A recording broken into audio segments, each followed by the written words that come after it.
بسم اللہ الرحمن الرحیم۔ السلام علیکم ناظرین۔ ایک دفعہ سلطان صلاح الدین ایوبی رحمۃ اللہ علیہ اپنے 5 خاص سپاہیوں کے ساتھ جا رہے تھے۔ اس اہم سفر کے دوران سلطان صلاح الدین ایوبی کا قریبی ساتھی علی بن سفیان بھی شریک سفر تھا اور آپ کا ایک خاص وزیر بھی آپ کے ہمراہ جا رہا تھا۔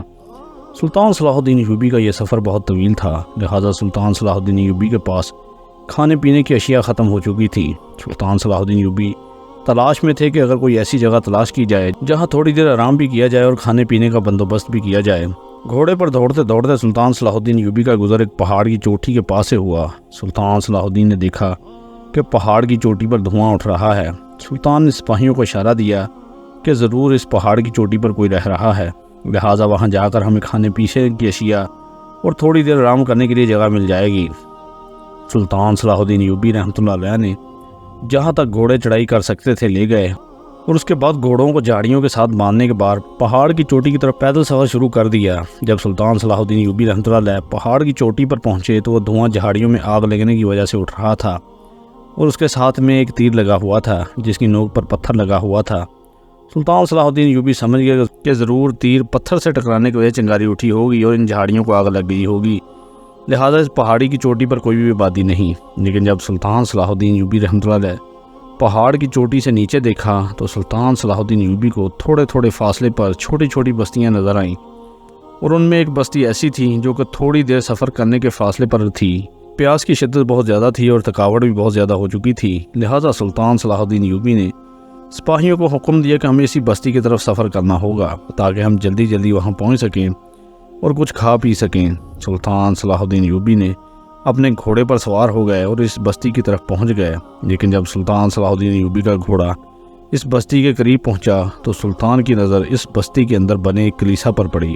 سلطان صلاح الدین ایوبی سمجھ گئے کہ یہ بستی عیسائیوں کی ہے۔ سلطان صلاح الدین ہر مذہب کا احترام کرتے تھے، لہٰذا سلطان نے سپاہیوں کو حکم دیا کہ ہمیں ضرور اس بستی کے اندر کوئی نہ کوئی کنواں مل جائے گا جہاں ہم ٹھنڈا پانی پی سکیں گے اور آگر جا کے کچھ کھا لیں گے۔ سلطان صلاح الدین ایوبی نے جب اپنے سپاہیوں کے ساتھ اس بستی سے گزر رہے تھے، اتنے میں ایک نوجوان حسین و جمیل لڑکی جس نے اپنا منہ مکمل ڈھانپا ہوا تھا، اس کی صرف آنکھیں دکھائی دے رہی تھیں، وہ گھوڑے کے آگے آ کر کھڑی ہو گئی۔ سلطان صلاح الدین ایوبی نے بڑے ہی ماہرانہ طریقے سے اپنے گھوڑے کو روکا اور اس لڑکی کو ڈانٹتے ہوئے کہا، کیا تمہیں اپنی زندگی پیاری نہیں؟ کیا تم اپنی زندگی سے اتنی تنگ آ گئی ہو؟ تو اس نے کہا کہ حضور مجھے معاف کر دیں۔ اس کے بعد وہ خاموش ہو گئی۔ سلطان صلاح الدین ایوبی رحمۃ اللہ علیہ نے اس کو کہا کہ اگر گھوڑے کو روکنے کی کیا وجہ تھی؟ اس نے کہا کہ حضور یہ بستی عیسائیوں کی بستی ہے اور اس بستی کے اندر صرف ایک ایسا گھر ہے جس میں مسلمان رہتے ہیں اور وہ ہمارا گھر ہے۔ ہمارے گھر میں میری ایک ماں، ایک بوڑھا باپ اور میں ہوں اور ایک میرا چھوٹا بھائی ہے جو کہ ذہنی طور پر دوست نہیں۔ پھر وہ لڑکی کہنے لگی، حضور آپ میری عزت بچا رہے ہیں، حضور میں نے آپ کی بہادری اور دلیری کے بہت سارے قصے سنے، حتیٰ کہ آپ کا نام سن کر بڑے بڑے عیسائی کانپ جاتے ہیں، حتیٰ کہ عیسائی بادشاہ رینالڈ بھی آپ کی بہادری سے خوف کھاتا ہے۔ یہ سن کر سلطان صلاح الدین ایوبی نے کہا کہ بیٹی بتاؤ، آخر تمہارے ساتھ کس نے زیادتی کی جو تم اس طرح کی باتیں کر رہی ہو؟ تم مجھے کھل کر بتاؤ کہ میں تمہاری پریشانی کو سمجھ سکوں۔ یہ سن کر وہ لڑکی بڑی ہی بےتابی سے رونے لگی اور اس کی آنکھوں سے اتنے زیادہ آنسو بہنے لگے کہ اس کا سارا منہ آنسوؤں کی وجہ سے بھیگ گیا۔ سلطان صلاح الدین ایوبی رحمۃ اللہ علیہ نے اس لڑکی کو کہا کہ بیٹی تم ہمیں اپنے گھر لے چلو۔ اس لڑکی نے سلطان صلاح الدین ایوبی کو ساتھ لیا اور اپنے گھر لے گئی۔ جب سلطان صلاح الدین ایوبی وہاں پہنچے تو کیا گھر تھا، ایک چھوٹا سا کچا مکان، چھوٹے چھوٹے پتھروں سے بنی ہوئی ایک چھوٹی سی حویلی، وہ حویلی کے ساتھ میں کنواں تھا جہاں سے وہ سارے عیسائی پانی نکال کر پیتے تھے۔ سلطان صلاح الدین ایوبی اور آپ کے سارے سپاہیوں کو پیاس بہت شدت سے لگی ہوئی تھی، لہٰذا سلطان صلاح الدین ایوبی نے گھوڑے سے اترتے ہی اس کنویں کی طرف رخ کیا تو اتنے میں وہ لڑکی دوڑتی ہوئی آئی اور کہا، حضور آپ ہمیں شرمندہ نہ کرے، آپ ہمارے مہمان ہیں، آپ ہمارے گھر چلے، میں آپ کو اپنے ہاتھوں سے پانی نکال کر پلاؤں گی۔ سلطان صلاح الدین ایوبی اپنے سپاہیوں کے ساتھ اس گھر کے اندر داخل ہوئے۔ ایک بوڑھی عورت نے سلطان صلاح الدین ایوبی کو دیکھ کر کھڑی ہو گئی اور آپ سے تعارف پوچھا تو اتنے میں اس کی بیٹی نے پیچھے سے آواز دی، اماں جان یہ شخصیت متعارف کی محتاج نہیں، یہ ایسی شخصیت ہے جس کا سن کر آپ کے پیروں تلے زمین نکل جائے گی۔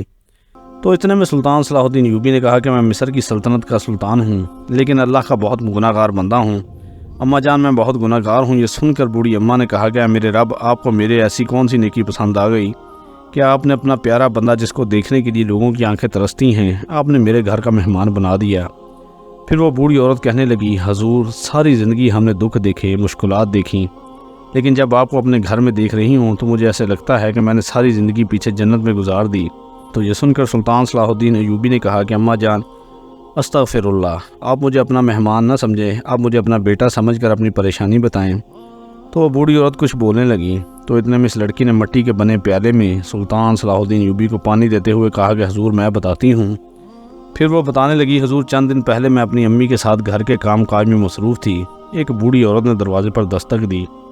جب میں نے دروازہ کھولا تو وہ بوڑھی عورت مجھے شکل سے ہی چلاک دکھ رہی تھی، بھیک مانگنے کے ناٹک کر رہی تھی، لیکن شکل سے وہ بیکاری نہیں تھی۔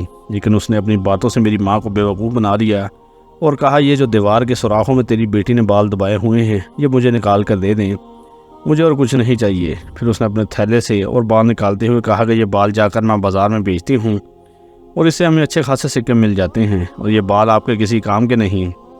میں نے اپنی امی کو کہا کہ امی جانے کے نوجوان نامحرم لڑکی کے بال آپ کسی ایسی ویسی عورت کے ہاتھ میں نہیں دے سکتی، پھر یہی بال آگے طوائف پہن کر بڑے بڑے بادشاہوں کے سامنے ناچتی ہیں اور ہم بھی اس کے گناہ میں برابر کی شریک ہو جائیں گے۔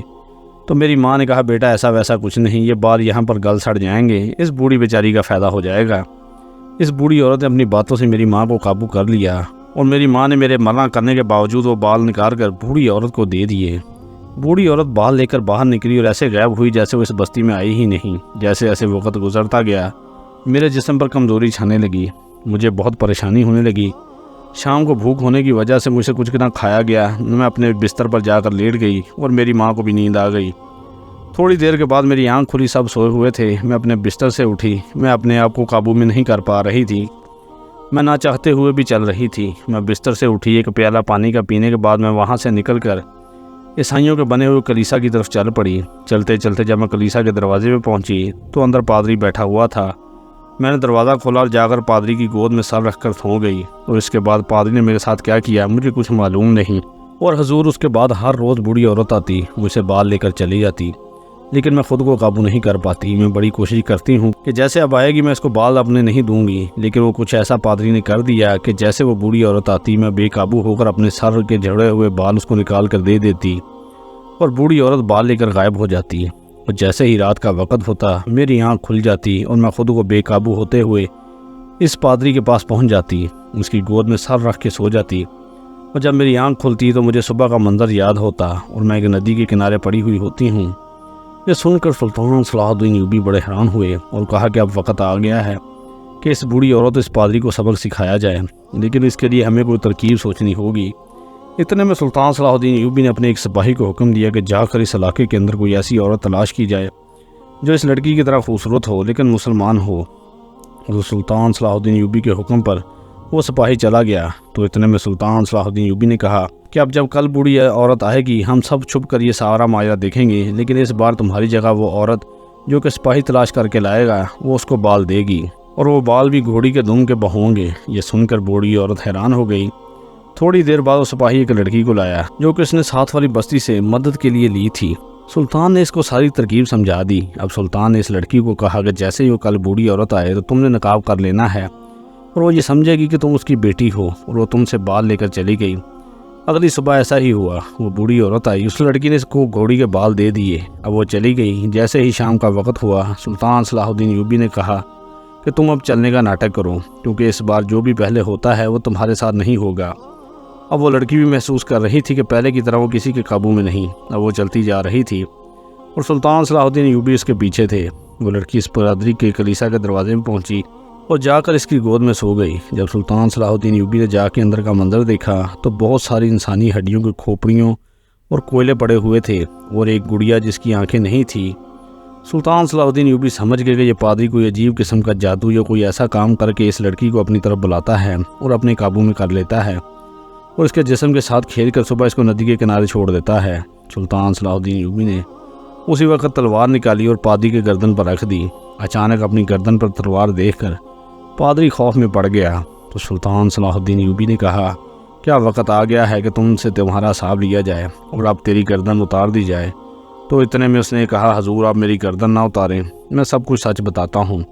پھر اس نے کہا کہ حضور میں اس لڑکی کے بال اس بوڑھی عورت کے ذریعے منگواتا اور ان بالوں سے کالا جادو کرتا اور کالا جادو کرنے کے بعد اس لڑکی کو قابو میں کر لیتا۔ یہ لڑکی بہت ہی خوبصورت تھی، لیکن سب سے بڑی وجہ یہ تھی کہ یہ مسلمان تھی اور میں مسلمانوں سے سخت نفرت کرتا ہوں، اور میں اس کے جسم سے کھیل کر بڑے ہی فخر سے کہتا ہوں کہ ان کو اپنا دین تو نہیں بچا پایا، لیکن آج مجھے اس بات کی سمجھ ہو گئی کہ ان کا رب ایسی جگہ سے مدد کرتا ہے جہاں انسان کی سوچ نہیں ہوتی۔ اس کے بعد سلطان صلاح الدین ایوبی نے سارے عیسائیوں کے سامنے اس پادری کا راز کھول دیا، اور سلطان صلاح الدین ایوبی نے اس پادری کو کلیسا کے سامنے قتل کر دیا۔ اور سلطان صلاح الدین ایوبی کے اس واقعے کے بعد وہ سارے عیسائی مسلمان ہو گئے، اور اس کے بعد سلطان نے اس بستی کے اندر بہت ہی اعلیٰ شان مسجد بنانے کا حکم دے دیا۔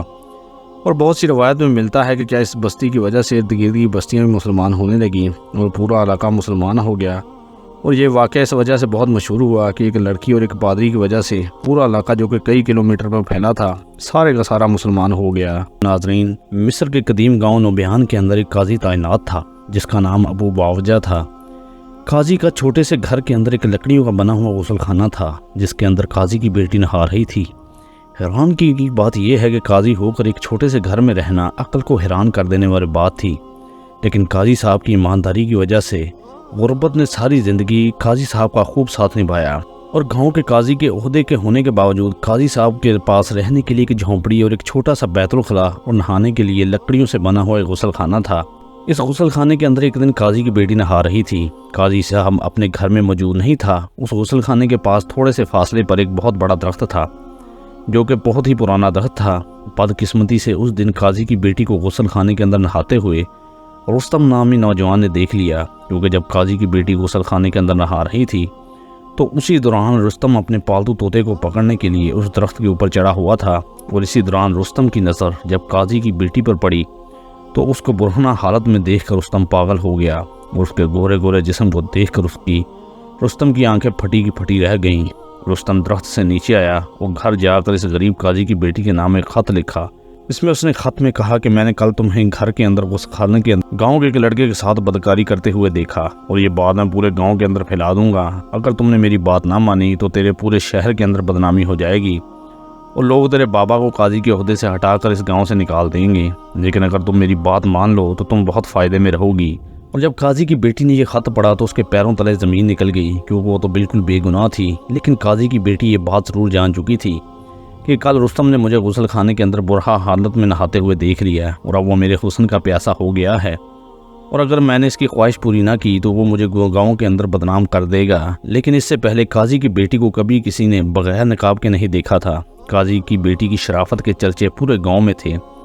سارے گاؤں والے کہتے کہ بے شک قاضی صاحب غریب ہیں لیکن عزت دار ہیں۔ اب یہ سارا معاملہ دیکھ کر قاضی کی بیٹی کو غصہ بھی آ رہا تھا اور پریشانی بھی ایک طرف۔ وہ سوچتی کہ میں اپنے بابا کو سب کچھ بتا دوں، اور دوسری طرف سوچتی کہ اگر میں نے اپنے بابا کو بتایا تو ضرور یہ بات پورے گاؤں کے اندر پھیل جائے گی۔ آدھے گاؤں والے کہیں گے کہ جھوٹ ہے، اور ان میں سے کچھ ایسے بھی ہیں جو ہم سے بہت حسد کرتے ہیں، اور وہ لوگ بھی رستم کے ساتھ مل کر مجھے بدنام کرنے کی پوری کوشش کریں گے۔ اب قاضی کی بیٹی نے رستم کو خط لکھا کہ میں تم سے کہاں ملنے کے لیے آؤں؟ تو قاضی کی بیٹی کو رستم نے جواب دیا کہ تم گاؤں کی بنی ہوئی عدالت کے پیچھے جہاں تمہارے بابا گاؤں کے مقدمات سنتے ہیں ان کے پاس بہت ہی گھنی جھاڑیاں ہیں، تم وہاں آ جانا اور میری خواہش پوری کرنا۔ یہ سن کر قاضی کی بیٹی کو بہت غصہ آیا، لیکن اس کے دماغ میں ایک ترکیب آئی۔ اس نے ایک ترکیب بنائی اور رات کے وقت اس جھاڑیوں کے قریب پہنچ گئی، اور جیسے ہی وہاں پہنچی تو وہاں رستم دوستو اصل میں واقعہ یہ کچھ اس طرح کا ہے کہ مصر کے گاؤں کے اندر ایک قاضی صاحب رہتا تھا جس کو قاضی کے عہدے پر تعینات ہوئے تقریباً 30 سال ہو چکے تھے۔ ان 30 سالوں میں قاضی صاحب نے اپنی زندگی میں کبھی کسی سے ایک سکے کی رشوت بھی نہیں لی۔ جو اس کو سرکار کی طرف سے تنخواہ ملتی قاضی صاحب اسی میں گزارا کرتا۔ 29 سالوں میں کبھی بھی کسی نے قاضی صاحب کے فیصلے پر سوال نہیں اٹھایا، اور قاضی کی ایمانداری کی وجہ سے ساری زندگی غربت نے قاضی صاحب کا خوب ساتھ نبھایا۔ گاؤں کا قاضی ہونے کے باوجود قاضی صاحب کا گھر ایک چھوٹا سا، جس کے اندر ایک چھوٹا سا کمرہ، ایک بیت الخلا اور ایک چھوٹا سا غسل خانہ تھا جو کہ لکڑیوں اور کھجور کے پتوں سے بنایا گیا تھا۔ سارے گاؤں والے حیران ہوتے کہ قاضی کے گھر سے تو گاؤں کے کسی ایک کسان کا گھر بھی اچھا ہے، لیکن پھر دوسری طرف لوگ قاضی صاحب کی ایمانداری کی بھی تعریف کرتے۔ قاضی صاحب کو اللہ تعالیٰ نے صرف ایک بیٹی کی رحمت سے نوازا۔ قاضی کی بیوی اس کی بیٹی کی 7 سال کی عمر کے وقت وفات پا گئی تھی۔ قاضی نے اپنی بیٹی کو ماں اور باپ دونوں بن کر پالا تھا، اور قاضی کی بیٹی اپنے بابا کی طرح نہایت شریف، ایماندار، باحیار اور پردے والی لڑکی تھی، اور اپنے بابا کی عزت کی حفاظت کرتے ہوئے 22 سال کی عمر تک کسی بھی گاؤں کے آدمی نے قاضی کی بیٹی کی شکایت نہیں کی۔ حتیٰ کہ وقت گزرتا رہا اور اسی گاؤں کے اندر ایک نوجوان رہتا تھا جس کا نام رستم تھا۔ رستم کا یہ پیشہ بن چکا تھا کہ وہ گاؤں کی لڑکیوں کو بدنام کرتا اور بدنام کرنے کے بعد ان کو بلیک میل کرتا اور پھر بعد میں ان سے اپنی باتیں منوا کر ان کی زندگیوں کو برباد کر دیتا۔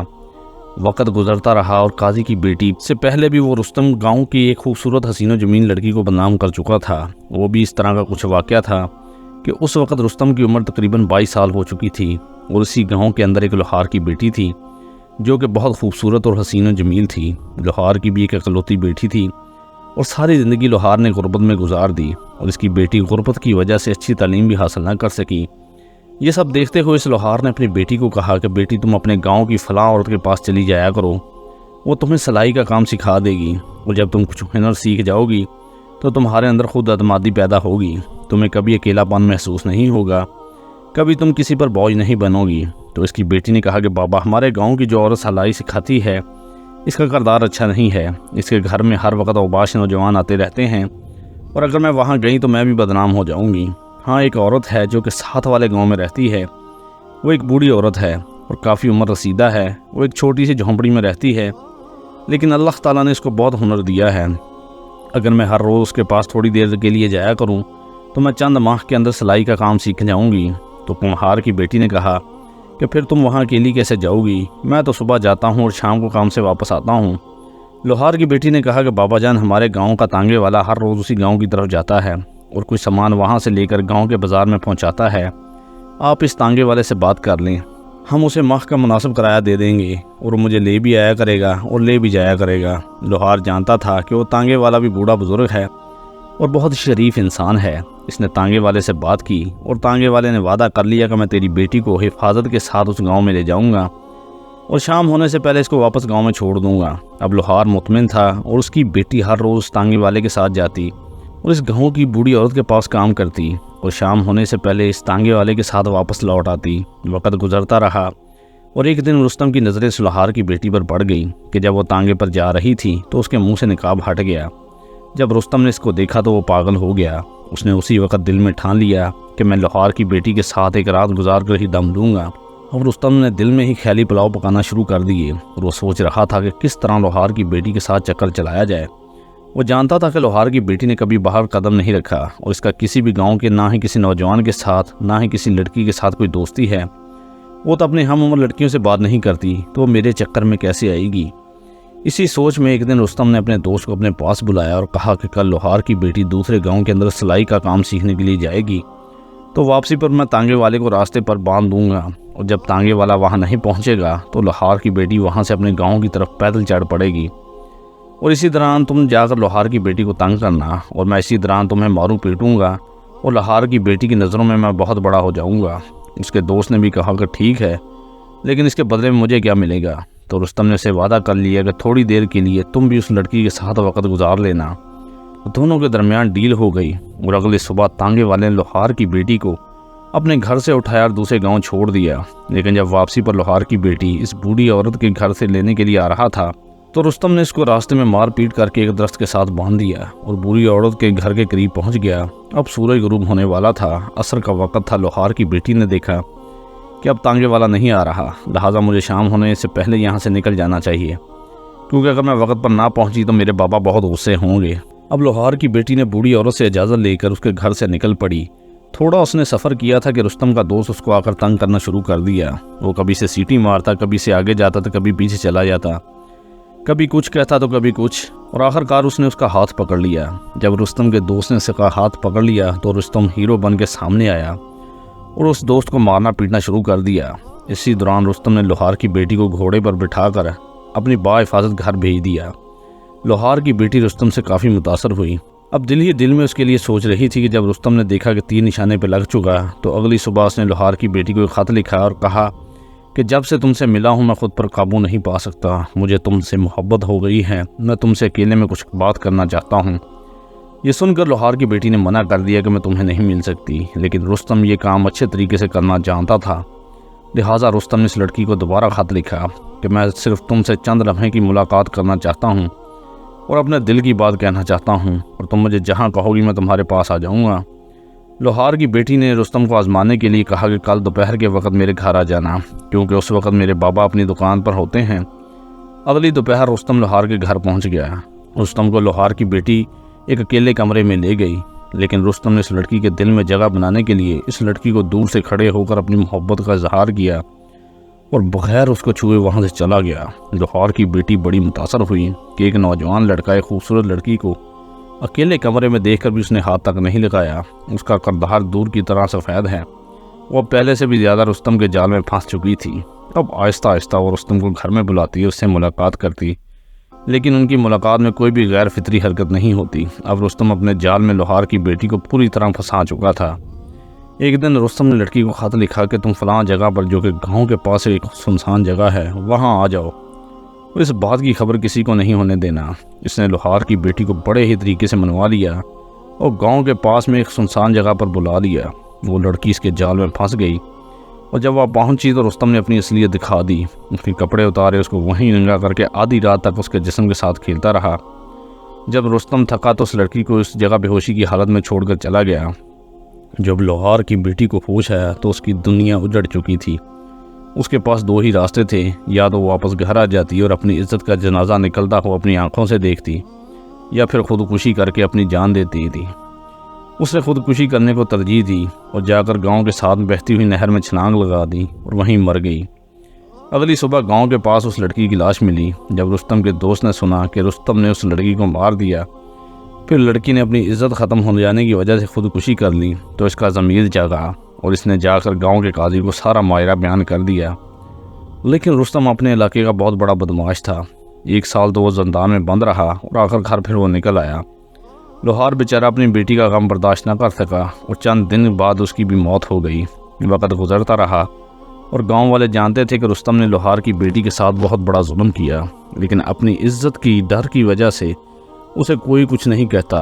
لیکن اب رستم اپنے علاقے کا بہت بڑا گنڈا بن چکا تھا، اور اس دن بھی اس قاضی کی بیٹی جب اس اپنے غسل خانے کے اندر نہا رہی تھی تو رستم نے اس کو برہنہ حالت میں دیکھ کر پاگل ہو گیا۔ اس کو بلیک میل کرنے کے لیے اس نے خط لکھ ڈالا، اس پر جھوٹا الزام لگا کر اسے اپنے جال میں پھنسا لیا۔ لیکن وہ نہیں جانتا تھا کہ قاضی کی بیٹی اپنے باپ کی طرح شریف اور عقل مند بھی ہے، نہ کہ لوہار کی بیٹی کی طرح کہ وہ چل پڑے گی۔ قاضی کی بیٹی نے اسے خط لکھا کہ میں آج رات گاؤں کی عدالت کے پاس ساتھ موجود جھاڑیوں میں آ جاؤں گی، تم آ جانا۔ آدھی رات کا وقت ہو رہا تھا۔ قاضی کی بیٹی نے اپنے بابا کو سلایا اور چپکے سے گاؤں کی عدالت کی طرف نکل پڑی۔